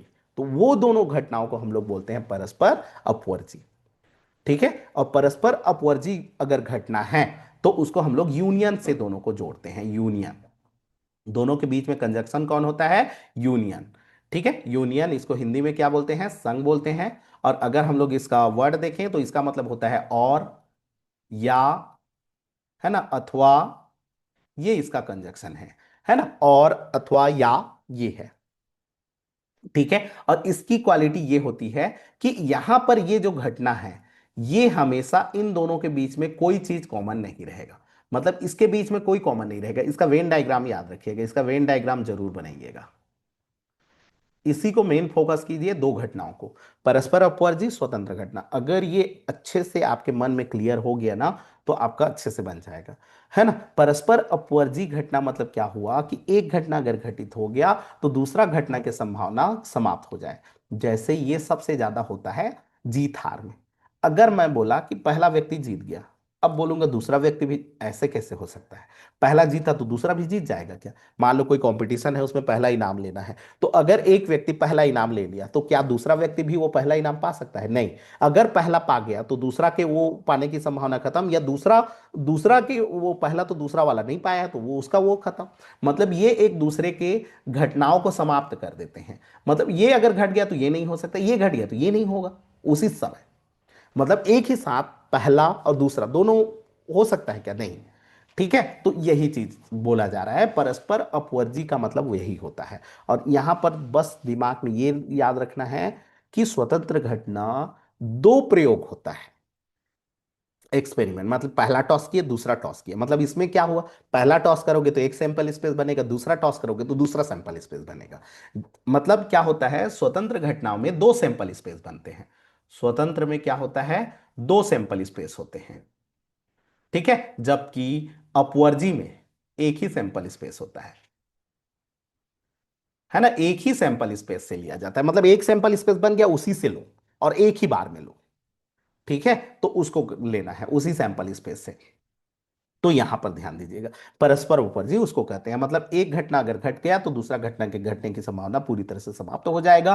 और ये सबसे ज्यादा होता है जीत हार वगैरह में।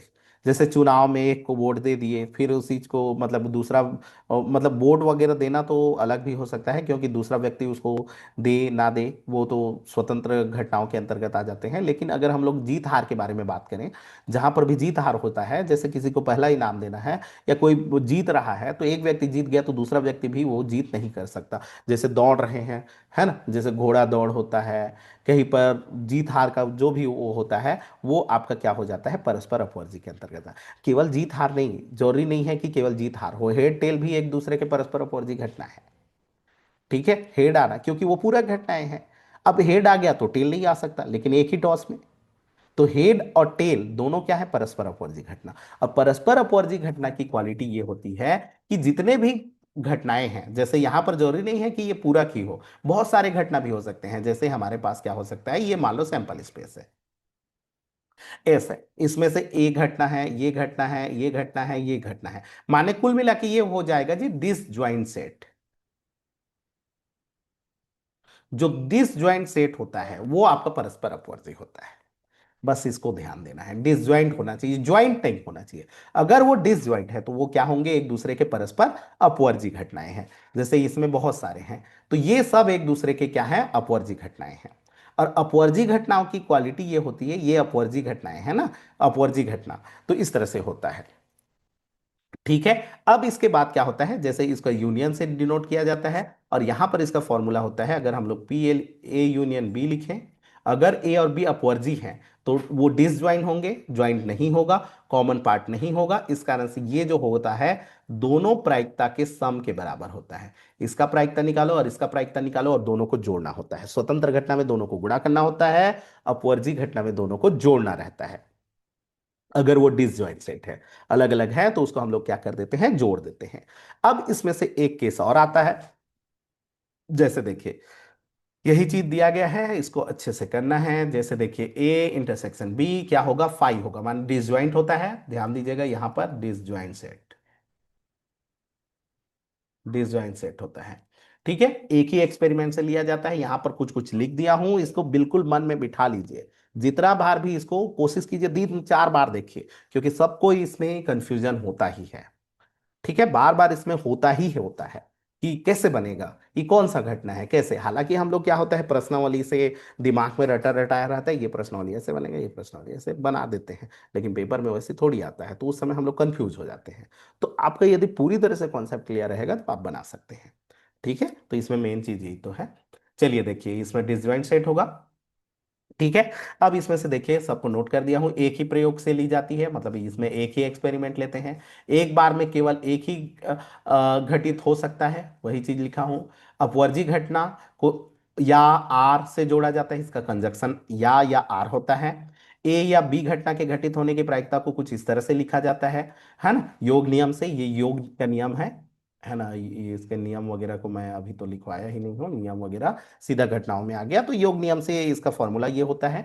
ठीक है, हालांकि उसको जानते होंगे, पी ए यूनियन बी का मान कैसे निकालते हैं। ठीक है, हम लोग सेट फॉर्मूला से जानते हैं। उसी प्रकार से 3 अगर होगा तो 3 का सम होगा, 4 होगा तो 4 होगा सबका, यदि वो सारे अपवर्जी घटनाएं हैं तो सबको जोड़ना है। ठीक है, मतलब क्या हुआ कि, है ना, अगर आपके पास कुछ ऐसे घटना आ गया जो कि अपवर्जी हैं, ठीक है, और अगर वो अपवर्जी घटनाएं हैं तो उसमें आप क्या करोगे, तो उसके घटित होने की, ए या बी के घटित होने की प्रायिकता क्या लिखेंगे, दोनों को जोड़ेंगे, है ना। ए या बी या सी के घटित होने की प्रायिकता में क्या करेंगे, तीनों को जोड़ देंगे, अगर वो अपवर्जी है तो। अगर वो अपवर्जी है तो सीधा उसको क्या कर देना है, जो जो प्रायिकता आएगा उसको जोड़ देना है। अब इसमें से बात ये आती है, यदि ए और बी संपूर्ण घटना हो, अगर ए और बी क्या हो, संपूर्ण घटना हो। ठीक है, तो अगर ये संपूर्ण घटना है तो दोनों का यूनियन, जैसे दो घटनाएं हैं ए और बी संपूर्ण घटना, मतलब ये वाला केस, जैसे मैं आपको वेन डायग्राम से समझाऊंगा क्योंकि इससे फीलिंग होता है ना। ये है, इसमें मान लो ये वाला पार्ट, ये ए घटना, ये बी घटना है। ठीक है, अब ये पूरा एस को घेर दिया, मतलब एस बराबर क्या है, A union B. S equal to क्या हो गया, ए यूनियन क्या हो गया, बी। तो उस केस में, है ना, P A plus P B का जो मान होता है वो 1 हो जाता है।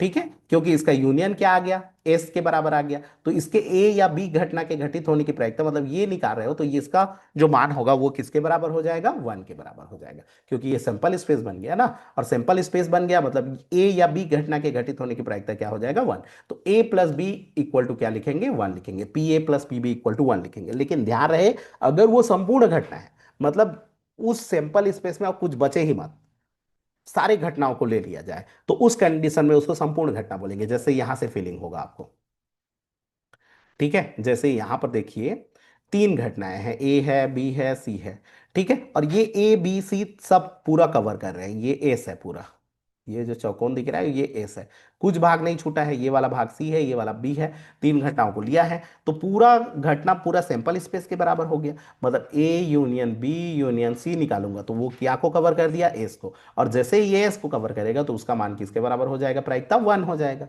तो ये चूंकि इसका फॉर्मूला हमको पता होता है ना, क्योंकि ये अपवर्जी घटनाएं हैं, देखिए कोई डिसजॉइंट नहीं है, एक दूसरे से ज्वाइन नहीं है।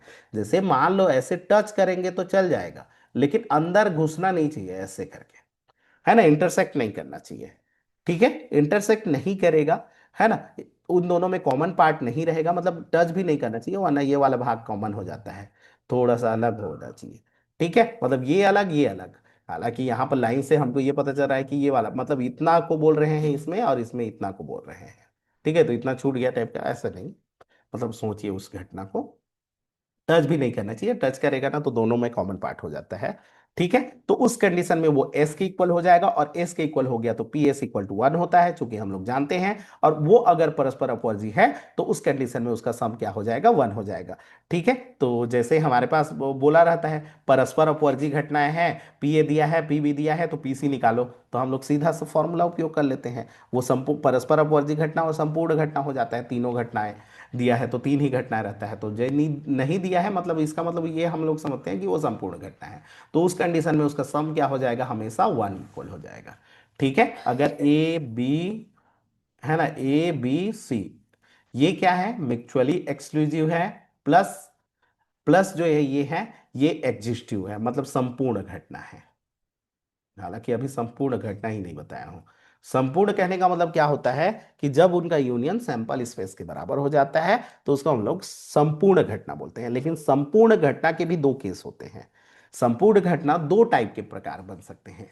जैसे अगर मैं बात करूं संपूर्ण घटना के बारे में, क्या हम लोग ये बोल सकते हैं कि हर एक संपूर्ण घटना को परस्पर अपवर्जी बोल सकते हैं ना, नहीं, क्योंकि संपूर्ण घटना में ऐसे भी केस होगा, जैसे मान लो ये संपूर्ण घटना है, इसमें कवर कर रहा है ये वाला, ये वाला, ये वाला, ठीक है, ये वाला, देखो इंटरसेक्ट कर दिया, ये मान लो इंटरसेक्ट नहीं किया, ये इंटरसेक्ट नहीं किया, अब इसको मैं कवर किया, तो देखिए ये वाला जो घटना है इन दोनों को प्रोवाइड कर रहा है, इन दोनों का कॉमन पार्ट आया, इन दोनों का कॉमन पार्ट आया, इस कारण से ये भी तो संपूर्ण घटना है, लेकिन ये अपवर्जी नहीं है क्योंकि इंटरसेक्ट कर रहा है।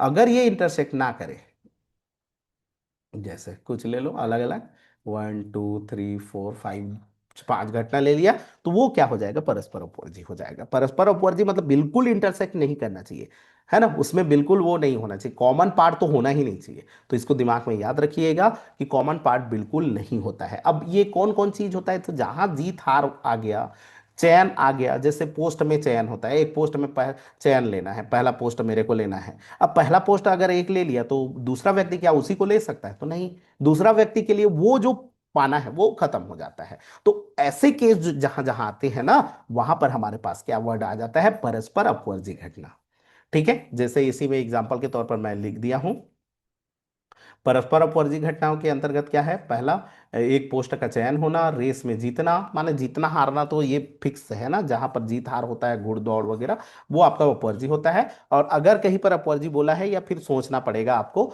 बशर्ते ये है कि उन दोनों के में डिसज्वाइंट सेट होना चाहिए, ठीक है, चाहे वो कैसे भी घटना हो लेकिन वो डिसज्वाइंट सेट होने चाहिए, ठीक है। अच्छा, इसमें एक क्वेश्चन एक चीज ये आ जाता है, क्या अगर हमारे पास प्रायिकता दे दिया है तो हम लोग पता कर सकते हैं कि वो अपवर्जी है कि नहीं है, अपवर्जी है कि नहीं है, क्या हम लोग उसको पता कर सकते हैं, ठीक है। तो प्रायिकता अगर दिया है तो इसमें से याद रखिएगा, प्रायिकता की क्वालिटी ये होता है कि जितने भी प्रायिकता निकालोगे उसका जो मान होता है वो हमेशा जीरो और वन के बीच में ही रहना चाहिए, ठीक है। अगर मतलब जैसे बहुत सारे इवेंट भी हैं, क्योंकि ये एक ही सैंपल स्पेस से लिए हो और एक ही सैंपल स्पेस से लिए हो, इसका मतलब ये हुआ कि वो प्लस तो नहीं हो सकता।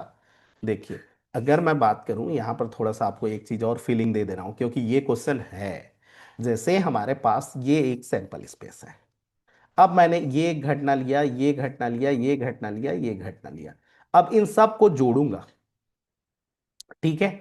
तो मेरे पास वन आएगा, मतलब A B C D, हाँ मान लो चार है या ई है, तो इन सब को जोड़ूंगा तो वन आएगा, ठीक है। जरूरी है क्या वन एच आएगा? नहीं, वन से कम भी आ सकता है। जैसे मान लो मेरे को एक सैंपल ऐसे दिया, ये दिया, ये दिया, ये दिया, अब देखो बहुत सारा बचा है, मतलब तीन घटनाएं हैं, तो इन तीनों का जो सम होगा वो वन से लेस होगा। ये वन से क्या होगा? लेस होगा, लेकिन जीरो से बड़ा होगा। लेकिन जीरो से बड़ा होगा क्योंकि घटना तो हुआ है, इसका मतलब ये होगा कि जीरो भी हो सकता है, क्योंकि सारे को जीरो जीरो अगर हो गया तो जीरो और वन के बीच में होगा, लेकिन वन से छोटा होगा। तो वन से बड़ा कब होगा? वन से बड़ा तब होगा जब मान लेते हैं ये है, ये है, अपवर्जी में ना, ये है, ये है, ये है, और कुछ घटना ऐसे है, सैंपल स्पेस से बाहर है, ये सैंपल स्पेस है और ये सैंपल स्पेस से बाहर है। अब इस सैंपल स्पेस का टोटल हम लोग निकालते हैं तो वो वन होता है, लेकिन ये वन प्लस हो गया, तो क्या इसको हम लोग उसमें इंक्लूड करेंगे? तो नहीं करेंगे, तभी वन से ज्यादा होगा। चूंकि एक ही सैंपल स्पेस से लेते हैं, इस कारण से प्रायिकता याद रखिएगा, अपवर्जी घटना हो चाहे कोई भी घटना हो, उस अगर एक ही सैंपल स्पेस से लोगे तो उसका मान कभी भी एक से ज्यादा नहीं होगा, क्योंकि एक ही सैंपल स्पेस से ले रहे हो ना, चाहे आप उस इवेंट को कितना भी बड़ा ले रहे हो। क्योंकि इवेंट मतलब क्या है? इवेंट मतलब ये होता है कि आप इस पूरे को इवेंट बना सकते हो, या फिर हाफ हाफ करके बना सकते हो, या छोटा छोटा ऐसे करके बना सकते हो इवेंट, ठीक है। तो इसका अगर एक ही सैंपल स्पेस है तो इसका तो मान जो होगा वो वन हो सकता है, लेकिन वन से बड़ा नहीं हो सकता।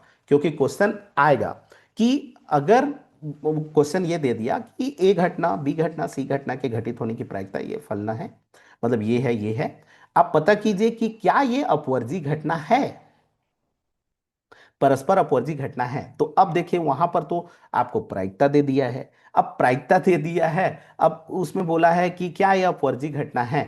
तो हम लोग सबसे पहला ये चीज कि वहां पर इंटरसेक्ट वाले चीज को भूल जाते हैं, माने कॉमन पार्ट को भूल जाते हैं, ठीक है। कॉमन पार्ट को तो लेते नहीं है, माने कॉमन पार्ट को हटा देते हैं और सोचते हैं, और उसके बाद हमारा थिंकिंग ये रहता है कि उसका मान अगर जीरो और वन के बीच में है, अगर उसका सम, तो वो अपवर्जी हो सकता है, वो अपवर्जी हो सकता है, ठीक है। लेकिन अगर उसका मान वन से बड़ा तो हो गया, इसका मतलब वो अपवर्जी होगा ही नहीं, ठीक है। अपवर्जी तो होगा ही नहीं, क्योंकि वो फिर ना सैंपल स्पेस से बाहर हो जाएगा, और सैंपल स्पेस से बाहर हो जाएगा, जबकि अपवर्जी घटना में एक ही सैंपल स्पेस में लेते हैं। इसको दिमाग में रखना है, बिल्कुल याद करके रखिएगा, मेरे जो बात है उसको पॉइंट को नोट करके रखिएगा कि परस्पर अपवर्जी घटना, सारे घटनाओं को अगर हम लोग सम कर दें तो उसका मान कभी भी एक से बड़ा नहीं हो सकता, एक हो सकता है, ठीक है। तो इसको याद रखिएगा। चलिए देखते हैं आगे। तो इसी में से बस यही तीन चार घटनाएं हैं संपूर्ण, मतलब तीन घटना, स्वतंत्र घटना, अपवर्जी घटना, और क्या बोलते हैं, स्वतंत्र परस्पर अपवर्जी और संपूर्ण घटना, इन्हीं तीनों को आपको देखना है। बाकी सरल सरल है, उसको अपना कर सकते हैं कि खाली नाम से रहता है, बाकी तो अगर नाम को पता है तो बाकी घटनाओं को भी आप लोग जान सकते हैं। जैसे इसमें है एक सिक्का, हेड या टेल आना, एक पासा, इसमें बहुत सारे एग्जाम्पल लिख दिया हूँ, देख लेना, पानी, ठुकुम, चिड़ी, अलग अलग, या आना, मतलब इसका ये आया तो इसको कोई प्रभाव नहीं करेगा, ये मतलब ये आ गया तो ये तो आ ही नहीं सकता ना, मतलब एक चीज आ गया तो दूसरा कैसे आ सकता है, ऐसे है। मतलब ये आ गया तो क्या ये आ गया, दोनों तो अलग अलग हैं तो कैसे आएंगे, ठीक है। बस वही सोचना है, दोनों कैसे आएंगे, मतलब एक ही सैंपल स्पेस में।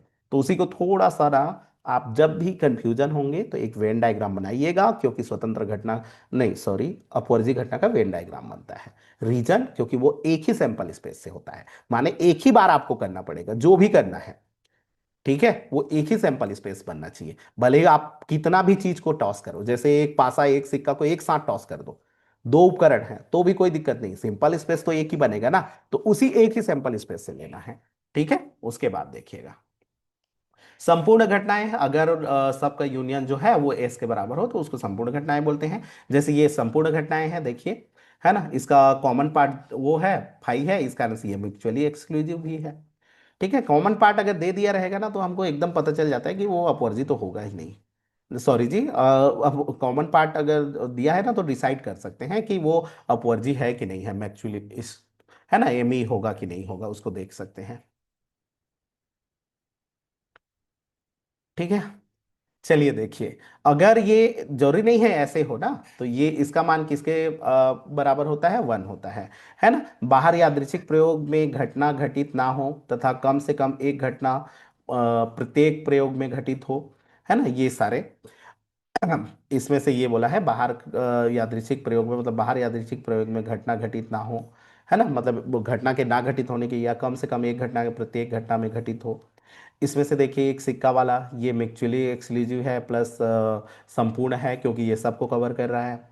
ये वाला देखिए पासा वाला सम विषम, ये भी सबको कवर कर रहा है, 1 2 3। अगर हम लोग 1 आए या 2 आए या 3 आए तो ये भी आपका क्या बोलते हैं, एम ही है, और प्लस एग्जिस्टिव है ना, एग्जिस्टिव इवेंट है, मतलब संपूर्ण घटना है।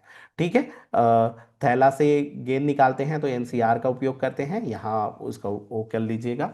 इसके बाद इसमें से एक चीज और जो कि मैं इसके पहले बता दिया, उसको भी थोड़ा सा ध्यान रखिएगा। एक्चुअली एक्सक्लूसिव का मतलब ये नहीं होता कि इसमें कॉमन पार्ट नहीं होगा, है ना, नहीं सॉरी जी, संपूर्ण घटना का मतलब ये नहीं होता कि उसमें कॉमन पार्ट नहीं होता, कॉमन पार्ट हो भी सकता है और नहीं भी हो सकता है, जैसे ये वाला।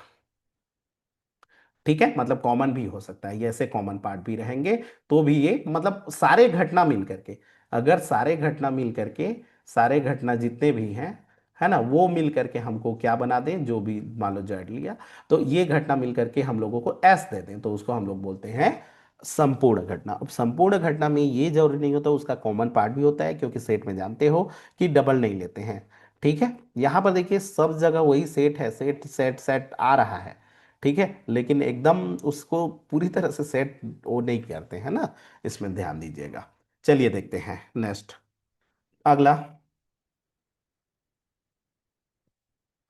परस्पर अपवर्जी तथा संपूर्ण घटना, परस्पर अपवर्जी है तो सबका कॉमन पार्ट क्या होगा, फाइव होगा, है ना, और इसका सम जो होगा वो किसके बराबर होगा, एस, इस कारण से इसका प्रायिकता किसके बराबर होगा, वन के बराबर होगा। अनुकूल घटनाएं, फेवरेबल इवेंट, है ना, अनुकूल घटनाएं क्या होती हैं, विशेष घटना जो कि अनुकूल स्थितियां उन संभावित परिणामों को की संख्या होती है। ठीक है, जैसे अनुकूल कोई मतलब फेवरेबल इवेंट है, अनुकूल घटनाएं जो हैं एक विशेष घटना के तौर पर लिया जाए, जैसे इसमें 4C1 52C2 मतलब इवेंट ले रहे हैं, वो आपका जितने भी हम लोग देते हैं ना वो अनुकूल है। अभी एक अभिप्रयोग लिए, उसमें से एक विशेष घटना लिए, अनुकूल स्थितियां उन संभावित परिणामों को संख्या होती है, उसका खाली वो संख्या रहता है, मतलब जितने भी घटनाएं हैं वो सारे आ जाएंगे इसमें। चलिए अगला देखिए, प्रायिकता, पी ए, फॉर्मूला होता है P A by sorry N A बटा एन एस। एन ए माने आने की घटना की संख्या है, ये आने की घटना की संख्या है, एन मतलब संख्या होता है ना, यहाँ पर याद रखिएगा ये संख्या है, और ये प्रतिदर्श समष्टि है, प्रतिदर्श समष्टि की संख्या है। ठीक है, इसमें से कुछ इंपॉर्टेंट टॉपिक है कि प्रायिकता का मान जो होता है वो 0 से 1 के बीच में होता है। अगर हम लोग देखें पूरक घटना और घटित का दोनों का सम जो होता है वो 1 होता है, बता दिया था, क्योंकि ये आपका संपूर्ण घटना बन जाता है।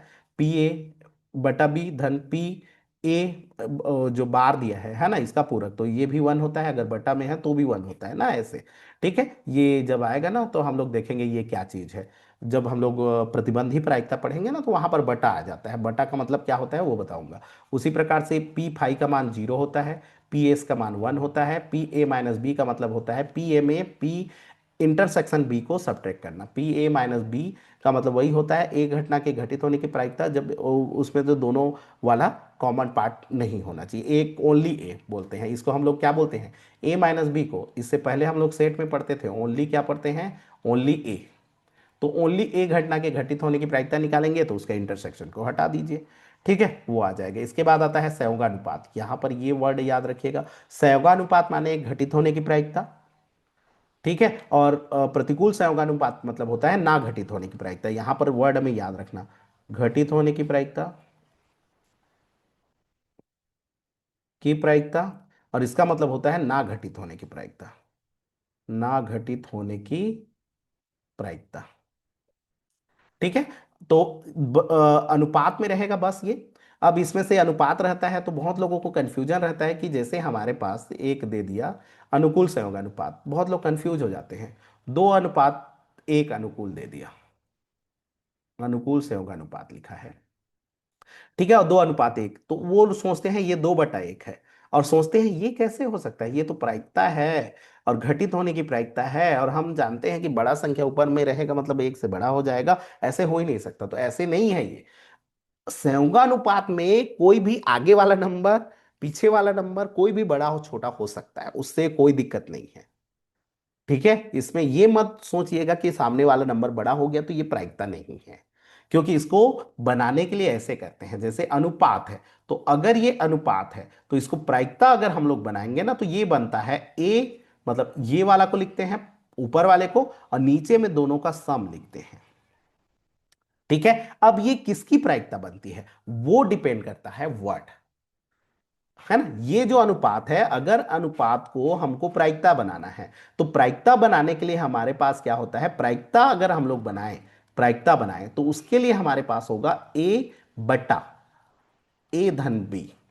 चाहे वो अनुकूल हो चाहे प्रतिकूल हो, बशर्ते अगर वो अनुकूल है तो ये पी ए बनेगा, माने घटित होने की प्रायिकता बनेगा। अगर वो प्रतिकूल है, यही चीज जैसे ही अनुपात दिया है, तो वो पी ए नॉट बनेगा, माने ना घटित होने की प्रायिकता बनेगा। बस यही अंतर है। अंतर क्या है कि अगर हमारे पास अनुकूल संयोगानुपात दिया ना, तो वो घटित होने की प्रायिकता बनता है, प्रतिकूल दिया तो वो ना घटित होने की प्रायिकता बनता है, जबकि दोनों को प्रायिकता बनाने का तरीका सेम होता है। ठीक है, और हालांकि इन दोनों में अगर देखा जाए अनुपात में, तो एक दूसरे के विपरीत होते हैं। जैसे अगर ए अनुपात बी, जैसे ए और बी ही नहीं लेता हूं, मान लो मैं बोला कि एक्स अनुपात वाई लिया, एक्स अनुपात वाई, ये अनुकूल है। ठीक है, तो अगर इसको तुम लोग प्रतिकूल चेंज करना चाहे ना, आप लोग अगर प्रतिकूल में चेंज करना चाहे, प्रतिकूल, तो उस कंडीशन में y अनुपात x लिख सकते हैं, कोई दिक्कत नहीं होगा। अगर अनुकूल को प्रतिकूल करेंगे तो उसका उल्टा कर लीजिएगा, लेकिन अगर प्रायिकता बनाएंगे तो वैसे ही तरीका होगा। जैसे इसका प्रायिकता बनाएंगे तो पी ए बनेगा, क्या बनेगा, x/x-y, और इसका प्रायिकता बनाएंगे तो पी ए नहीं बनेगा, बस याद रखिएगा, क्योंकि वही घटना का है, पी ए नॉट बनेगा। और ये बनेगा y, मतलब इसको पहले लिखोगे और नीचे में लिखोगे y/x। ठीक है, हालांकि इसको तो एक और तरीका होता है, हम लोग तो घटित होने और ना घटित होने की प्रायिकता को एक और तरीका से निकाल सकते हैं। बिल्कुल कर सकते हो, यहां पर अगर मेरे को नहीं ऐसे चेंज नहीं करना है तो ऐसे भी कर लो, 1 - पी ए करेंगे तो x/x-y करेंगे, और यहां से भी वही मेरे को रिजल्ट मिलेगा, एक y/x-y, तो वही चीज है। ठीक है, आप इधर से जाओ चाहे इधर से जाओ, रास्ता वही मिलेगा आपको, कोई दिक्कत नहीं होगा। बस इसमें दिमाग ये लगाना है कि अनुकूल मतलब पी ए, प्रतिकूल मतलब पी ए नॉट, बस एक ही वर्ड है, अनुकूल पी ए, प्रतिकूल पी ए नॉट। ठीक है, बनाने का तरीका वही है, एक दूसरे के विपरीत होते हैं। यही चीज यहाँ पर लिखा है, देखिए यहाँ पर कुछ कुछ टॉपिक लिखा है। तीसरा संबंध, यदि ए और बी अनुकूल है तो बी अनुपात ए क्या हो जाएगा, प्रतिकूल हो जाएगा। प्रायिकता का योगशील नियम, अगर हम लोग इसका योग नियम देखेंगे, तो परस्पर अपवर्जी घटना ना हो, तो ध्यान दीजिएगा, अगर अपवर्जी घटना ना हो मतलब कॉमन पार्ट हो, इसका मतलब ये बोल रहा है, अपवर्जी का मतलब होता है कॉमन पार्ट नहीं होगा, इंटरसेक्शन फाई, बस दिमाग में वो मैथमेटिकल टर्म्स तो याद आना चाहिए, है ना। अपवर्जी मतलब common part, disjoint set, common part 5। ठीक है, तो उस केस में ये होता है पी ए धन पी बी बराबर P A union B plus P A intersection B, मतलब वो जो सेट का जो नियम होता है ना, वही नियम है इसमें। अगर 3 वाला है तो 3 वाला जो नियम होता है वही वाला है, जो सेट का नियम है, सेट का जो फॉर्मूला होता है सेम वही है, वहां पर एन एन रहता है तो यहाँ पी पी आ जाएगा, कोई दिक्कत नहीं है, ये है ना, ये होता है। इसके बाद अगर वो अपवर्जी घटना है तो इंटरसेक्शन गायब, है ना, इंटरसेक्शन सारे क्या हो जाएंगे, गायब हो जाएंगे, क्योंकि उसका मान शून्य होता है। ठीक है, उसी प्रकार से इसमें देख लीजिए एक और टॉपिक है, स्वतंत्र घटनाएं हैं, तो उसको हम लोग इंटरसेक्शन को क्या लिख सकते हैं, इंटू लिखते हैं, और इंटू करके उसको अलग अलग गुणा कर देते हैं, अगर वो स्वतंत्र घटनाएं हैं। स्वतंत्र घटना क्या है मैं बता दिया अभी, है ना। स्वतंत्र घटनाओं से संबंधित प्रश्न 11th में है, उसको करेंगे। कम से कम एक घटना के घटित होने की प्रायिकता स्वतंत्र घटना में, ये फॉर्मूला होता है 1 है ना, किसी के ना घटित होने की प्रायिकता, मतलब ए और बी और सी और डी जितने भी घटनाएं हैं उसके ना घटित होने की प्रायिकता को एक में घटा दोगे तो किसी कम से कम एक के घटित होने की प्रायिकता आ जाती है। इसको मैं अच्छे से समझाऊंगा, ये क्वेश्चन आएगा तो मैं बता दूंगा कम से कम एक को कैसे निकालते हैं, कम से कम एक को उल्टा तरीका से सोचते हैं। ठीक है, तो कैसे निकालेंगे उस समय बता दूंगा। यहाँ पर ये यहाँ लिखा है कम से कम एक वाला को, तो यहाँ से एकदम ये मत सोचिएगा ये समझ में नहीं आया। जब आएगा तो मैं पूरा बता दूंगा कैसे वो उल्टा आया। ठीक है, उसको कम से कम एक कब क्यों बोलते हैं, क्या होता है कम से कम एक, उसको हम लोग देखेंगे। ठीक है, और बाकी क्वेश्चन को हम लोग ना थोड़ा सा लंबा हो जाएगा, तो ये कॉन्सेप्ट को अच्छे से कर लीजिए, वीडियो को 2-3 बार देखिए, और उसके बाद फिर हम लोग इसमें एमसीक्यू करेंगे। तो मैं नेक्स्ट क्लास में सारे एमसीक्यू को करवा दूंगा, कुछ प्रैक्टिस क्वेश्चन करवाऊंगा, और उसके बाद फिर एमसीक्यू करवाऊंगा। ठीक है, तो ये इसको ना बढ़िया से देखिएगा, इसमें से 3-4 ही हैं मेन। एक तो है आपका स्वतंत्र परस्पर अपवर्जी संपूर्ण, स्वतंत्र परस्पर अपवर्जी संपूर्ण घटना, संपूर्ण प्रायिकता जी। उसके बाद हाँ घटना है क्योंकि घटना पढ़ रहे हैं, संपूर्ण घटना। उसके बाद सारे नियम, योग का नियम, योग का नियम से तो आना ही है। योग का नियम सबको इसलिए आसानी से याद हो जाता है क्योंकि हम लोग सेट में पढ़े होते हैं, समुच्चय में पढ़े हैं, तो समुच्चय में जो योग वाला सूत्र होता है वही आ जाता है, इसलिए याद हो जाता है, तो वो बन जाएगा। और परस्पर अपवर्जी स्वतंत्र, इन सबको अच्छे से कीजिएगा, 2-3 बार कीजिएगा, और अपने हिसाब से अलग अलग घटनाओं को सोचिएगा।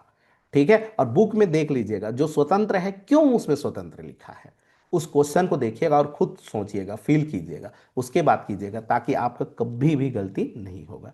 ठीक है, तो आज के क्लास को यहीं पर क्लोज करते हैं, और कल हम लोग नेक्स्ट मिलेंगे।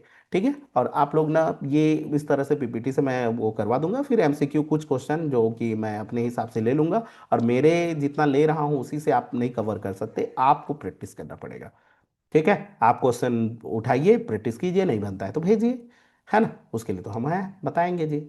ठीक है, तो चलिए ठीक है, आज की क्लास को यहीं पर क्लोज करते हैं। Thank you.